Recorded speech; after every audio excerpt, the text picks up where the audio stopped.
Fried rice আর chicken কষা এই দুটোর কম্বো কিন্তু আমাদের সকলেরই খুব প্রিয়। আজকে সেই ফ্রাইড রাইসের রেসিপিটাই শেয়ার করব। প্রথমে বাসমতি চালগুলোকে জলে ভিজিয়ে রাখবো আধ ঘন্টা।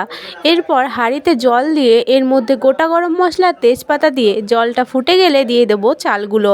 চালটা 90% মতো সিদ্ধ হয়ে গেলে নামিয়ে জল ঝরিয়ে রেখে দেব।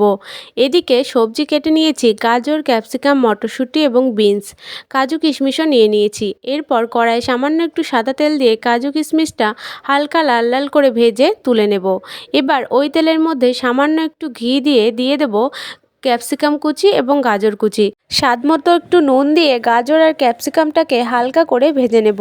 এরপর দিয়ে দেব বিনস এবং কড়াইশুঁটিটা। এবার স্বাদ মতো একটু চিনি দিয়ে ভালো করে লাল লাল করে সব কটা সবজি ভেজে তুলে নেব। এবার কড়াইয়ে বেশ কিছুটা ঘি দিয়ে দেব ভাতগুলো। একে একে ভেজে রাখা সবজি, কাজু কিশমিশ, সামান্য একটু চিনি, স্বাদ মতো নুন দিয়ে ভালো করে কিছুক্ষণ ভেজে নেব। সব শেষে একটু ঘি ছড়িয়ে নামিয়ে নিলেই তৈরি একদম ঝরঝরে ফ্রায়েড রাইস।